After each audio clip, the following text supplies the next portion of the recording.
Nom, lu pernah belajar tentang Sri Lanka nggak sih? Gue tuh lagi ada tugas di Asia Selatan tentang Sri Lanka. Cuma gue aja tuh nggak tahu gitu Sri Lanka sebagai negara tuh kayak gimana sih? Lu tau nggak sih? Lu pernah belajar nggak? Yang gue tahu ya, Sri Lanka itu tuh sebuah negara dengan populasi tuh sebanyak 22 juta jiwa. Nah, di dalam 20 juta jiwa ini, mereka tuh punya banyak budaya, bahasa, dan etnisitas gitu. Jadi etnisitas tahu gue yang mayoritas itu etnisitas Sinhala. Terus setelah mayoritas Sinhala, ada namanya etnis Tamil. Jadi mereka tuh salah satu etnis minoritas yang paling banyak jumlahnya gitu dibanding etnis minoritas lainnya. Nah, selain ada Sinhala, Tamil, ada juga namanya Veda, Burger, Mor, Melayu, dan Tionghoa dan Veda gitu. Beragam etnis di Sri Lanka ini diakibatkan oleh letak geografis yang strategis. Sri Lanka termasuk dalam salah satu tempat perhentian Silk Road atau jalur sutra. Jalur sutra ini mengacu pada berbagai rute perdagangan yang berfungsi untuk membawa sutra dan komoditas lainnya melintasi benua Eurasia. Selama berabad-abad, jalur sutra ini telah menjadi panggung utama bagi peristiwa-peristiwa bersejarah dan pertukaran budaya, seni, ilmu pengetahuan, teknologi, dan agama. Lokasinya yang strategis ini kemudian menarik perhatian orang-orang dari negara lain. Catatan sejarah Sri Lanka dilihat dari kedatangan Vijaya, seorang pangeran dari India Utara dengan 700.000 pengikutnya. Vijaya kemudian mendirikan dinasti Sinhala di Sri Lanka yang diikuti dengan kedatangan suku Tamil dari India Selatan. Kedatangan kedua suku ini kemudian mengakibatkan pada terdapatnya dua kerajaan, yaitu kerajaan Sinhala dan kerajaan Tamil. Pada saat itu, kedua kerajaan tersebut hidup berdampingan sebagai dua sistem sosial yang terpisah dan otonom, dengan kerajaan Tamil yang berada di utara dan timur, dan kerajaan Sinhala di wilayah selatan dan barat. Nah kan udah nih, antara dua kerajaan ini tuh mereka saling ya udah berdiri sendiri masing-masing aja gitu, kayak lu gue gitu istilahnya lah ya. Nah tapi tuh sejak penjajahan Inggris, Belanda, Portugis dan segala macam itu akhirnya merubah dinamika antara dua kerajaan ini. Jadi itu Inggris dalam ketika menjajah Sri Lanka, mereka tuh pakai taktik adu domba gitu. Jadi mereka menggunakan etnis Tamil ini untuk memarginalisasikan etnis Sinhala. Jadi kayak mereka pengen menguasain wilayah Sinhala ini dengan menggunakan orang-orang dari etnis Tamil. Jadi etnis Tamil itu akhirnya mereka jadi elit, mereka ada pendidikan yang bagus, sementara etnis Sinhala itu mereka semakin diusir lah istilahnya dari tempat mereka tinggal gitu.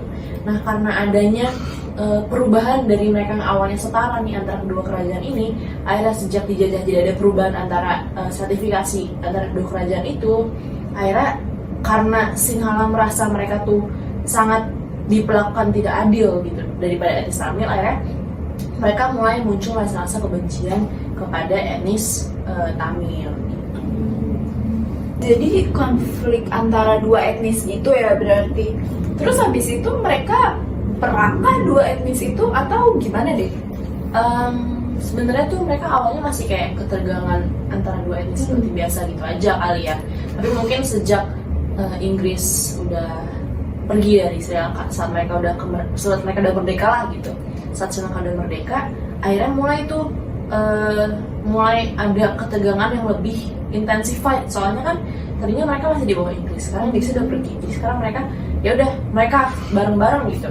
Nah karena sebenarnya Sinhala ini posisinya mereka itu etnis yang lebih mayoritas daripada etnis Tamil, jadinya mereka menggunakan kekuatan massanya gitu mereka untuk akhirnya mengeluarkan undang-undang dan regulasi-regulasi dan peraturan-peraturan yang mendiskriminasi etnis-etnis Tamil yang karena mereka awalnya benci gitu karena etnis Tamil gitu.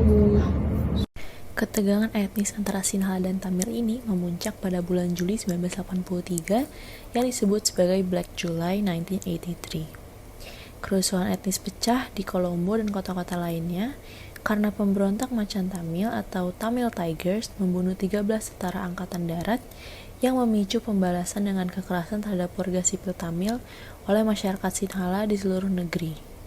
Terdapat sekitar 2.500 dan 3.000 orang Tamil tewas dan ribuan lainnya mengungsi ke daerah-daerah yang mayoritas penduduknya adalah orang Tamil. Macan Tamil atau Tamil Tigers mendeklarasikan Perang Ilam pertama dengan tujuan untuk menciptakan sebuah negara Tamil yang terpisah dari bagian utara Sri Lanka yang disebut sebagai Ilam.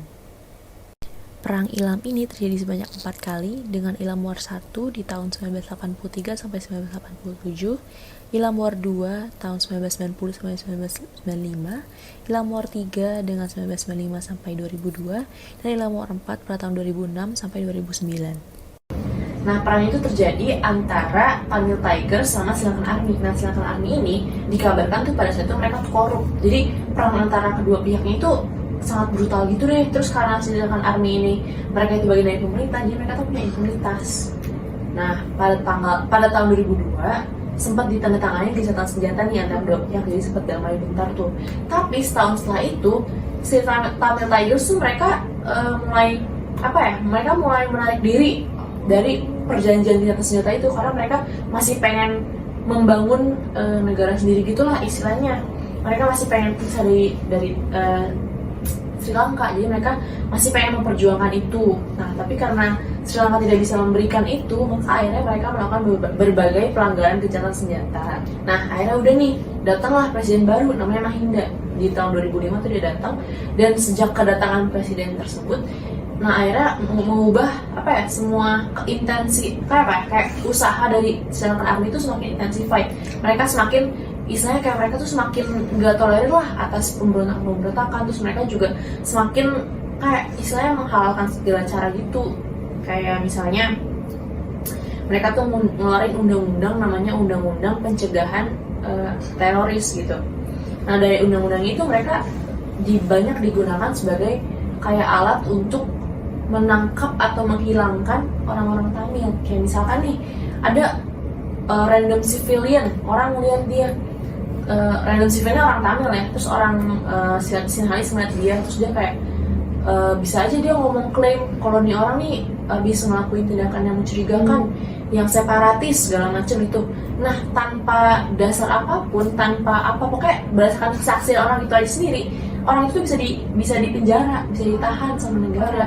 Dan lu tahu yang paling parahnya, ketika orang itu kan ditahan nih sama negara nih istilahnya, terus mereka pengen manggil pengacara buat ngebela dia.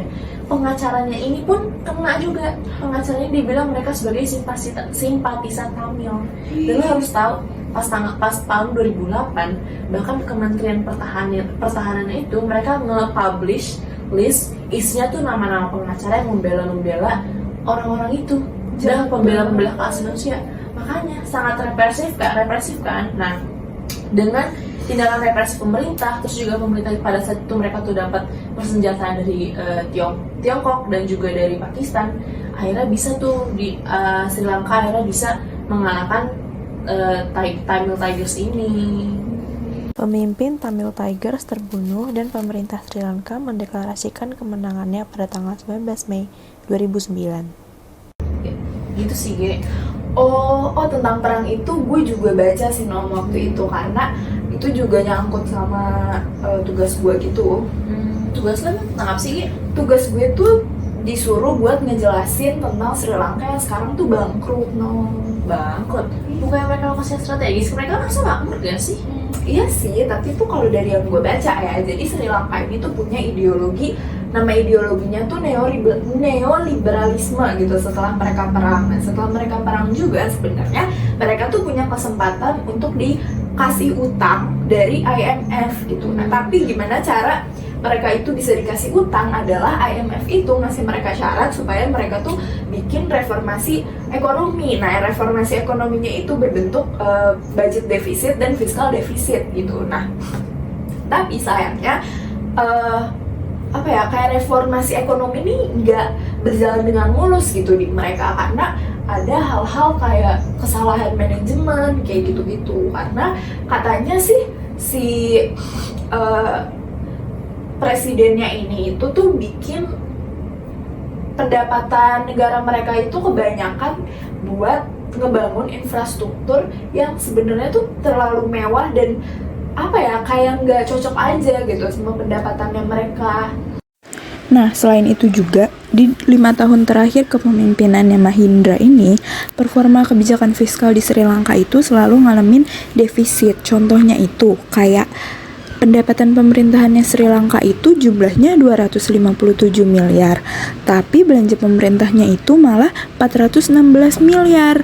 Nah, terus juga pengeluaran pemerintah itu kebanyakan digunain buat ngebayar utang-utang dari pendahulu-pendahulu mereka. Jadi, ya bisa dibilang mereka ngalamin defisit anggaran itu.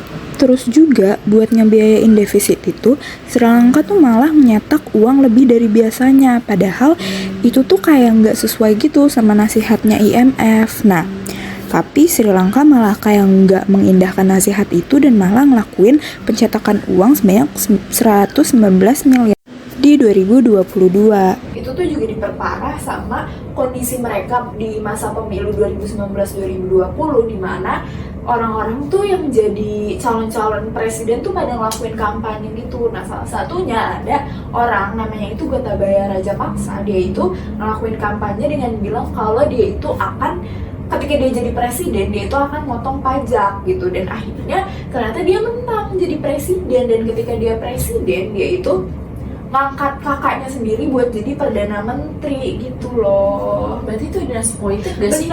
Benar banget. Dan problemnya lagi itu adalah ya biasalah dinasti politik kadang tuh suka ngawur kan. Nah, si kakaknya yang diangkat jadi perdana menteri ini tuh punyanya basic militer gitu, bukan basic ekonomi. Jadi ketika dia jadi perdana menteri agak hancur karena ya udah tuh sama si perdana menteri ini banyak pajak-pajak yang dikurangin, dan akhirnya itu tuh menyebabkan neraca berjalannya mereka itu jadinya defisit gitu deh. Nah, ada lagi kebijakan mereka yang lebih blunder lagi, itu tuh ada tentang namanya tuh organic farming ya. Nah, itu tuh ceritanya kayak mengurangi impor produk pupuknya mereka gitu. Nah, itu tuh ternyata pada akhirnya malah bikin krisis pangan gitu di negara Sri Lanka itu sendiri akhirnya sekarang. Jadi ya emang kebijakan-kebijakan si presiden ini tuh ngaruh banget ya sama keadaan negaranya mereka. Jadi mereka bukannya, yang gue lihat ya, mereka bukannya pariwisata yang bagus ya. Soalnya gue lihat tuh banyak banget kayak foto-foto Sri Lanka bagus banget. Nah, kan mereka ada sektor pariwisata yang bagus nih, nggak mereka kembangin dan kayak lebih evolve di situ aja sih. Nah, jadi tuh ada dua momen dimana bener kata lu, pariwisata mereka tuh bagus, tempat-tempat mereka tuh juga bagus, tapi ada dua momen dimana akhirnya pariwisatanya ini kayak agak mengalami kelumpuhan gitu deh. Pertama itu pas di tahun 2019 dimana terjadi pengeboman gitu di tiga hotel dan 3 gereja. Out of Sri Lanka, an island nation off the southern coast of India, there are at least 200 people who have been killed, 450 more injured this morning after 8 coordinated bombings across the country on this Easter Sunday. The explosions occurred at churches as worshipers attended Easter Mass. There were also bombings at 3 hotels popular with foreign tourists, and there are close to 30 foreigners among the dead, according to Sri Lankan officials who said there have been arrests made this morning regarding the bombings. Misalkan ada pengeboman dan itu tuh di banyak-banyak tempat dan korbannya juga banyak, akhirnya orang-orang dari luar negeri yang pengen ngelakuin wisata itu akhirnya kayak merasa nggak safe kan, nggak aman. Akhirnya mereka ya sektor pariwisatanya di masa itu agak lumpuh gitu deh. Tapi sebenarnya setelah kejadian itu sebenarnya tuh pemerintah tuh udah berusaha buat ngebangkitin lagi sektor pariwisata yang mereka. Tapi sayangnya karena 2019-2020 itu kita juga ada COVID-19 ya sih, jadi orang-orang harus di rumah, terus kayak nggak bisa kemana-mana, akhirnya lumpuh lagi deh sektor pariwisata yang mereka. Padahal sebenarnya pariwisata tuh emang benar kata lu, itu tuh sangat punya peran besar gitu ke dalam ekonominya mereka. Tapi ya itu karena 2 hal, yaitu pengeboman dan gara-gara COVID, jadinya ya hancur deh tuh. Terus sekarang masyarakat kayak ekonominya itu gimana kayak sekarang? Nah, itu dia tuh yang gue bakal bahas di dalam paper gue ini secara singkat aja sih. Secara singkat tuh mereka sekarang lagi ngalamin krisis ekonomi karena di tahun gue lupa 2023 awal kayaknya mereka tuh punya inflasi yang gede banget gitu loh, dimana di negara itu tuh inflasinya tuh lebih dari 50% gitu, bahkan di sektor pangan kalau nggak salah inflasinya tuh sampai 80% gitu loh. Hal itu tuh pada akhirnya nyebabin nilai tukar mata uangnya mereka ke US itu tuh jadi kayak tinggi banget gitu loh, jadi meningkat gitu. Dari awalnya itu cuma 179 rupiah, sekarang tuh jadi 360 rupiah, dan itu tinggi banget kan. Nah, banyak dari mereka juga yang akhirnya ngalamin krisis pangan nih, dan mereka tuh juga karena ya itu tadi susah nyari gas ya kalau nggak salah, itu tuh akhirnya mereka sekarang masaknya tuh juga dari kayu bakar gitu, sedih banget. Dan mau tahu nggak lebih apalagi yang paling sedih gitu di antara mereka, itu tuh anak-anak mereka tuh banyak yang akhirnya nggak bisa sekolah gitu, karena meskipun pendidikan itu udah gratis, tapi kan kayak ongkos dan beli peralatan sekolah tuh masih harus menggunakan uang kan, dan itu tuh kayak mahal gitu jumlahnya. Akhirnya banyak dari mereka yang keluarganya tuh memutuskan untuk ya udahlah nggak usah sekolah lagi, karena ya itu bukan nggak dianggap sebagai kebutuhan primer mereka lagi gitu loh. Sedih banget. Terus kalau misalkan kayak gitu, kira-kira solusi biar mereka bisa pergi dari situasi itu gimana ya? Sebenarnya kalau solusi sebenarnya kan masih dicari juga ya sama pemerintahnya mereka, karena pemerintah mereka juga lagi ngelakuin banyak hal nih buat menyelesaikan masalah itu. Tapi mungkin banyak dari mereka juga, dari masyarakat mereka yang akhirnya tuh pada migrasi gitu ke negara lain, karena mereka udah ngerasa kayak hopeless banget di negara mereka, akhirnya mereka berpindah gitu ke negara lain. Nah, kalau tentang si migrasi ini, gue tuh kemarin nonton berita. Lu mau nggak nonton berita itu sama gue? Boleh. Yuk, nih ya. As Sri Lanka struggles to recover from its worst economic crisis in decades, its people are leaving for better opportunities abroad. Government figures suggest some 122,000 people have left the country till May this year, the same number that left the country in all of 2021. Faced with rising prices and growing poverty, their reasons for leaving are quite evident. It's a nightmare for me, for everybody. I don't know what the future is going to be, yes.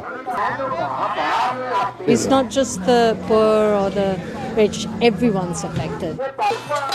For fuel, we wait in line for 8, 20, 40 hours just to get some fuel. For gas, people wait in line even further. For medicine, if I get bitten by a dog with rabies, I will die.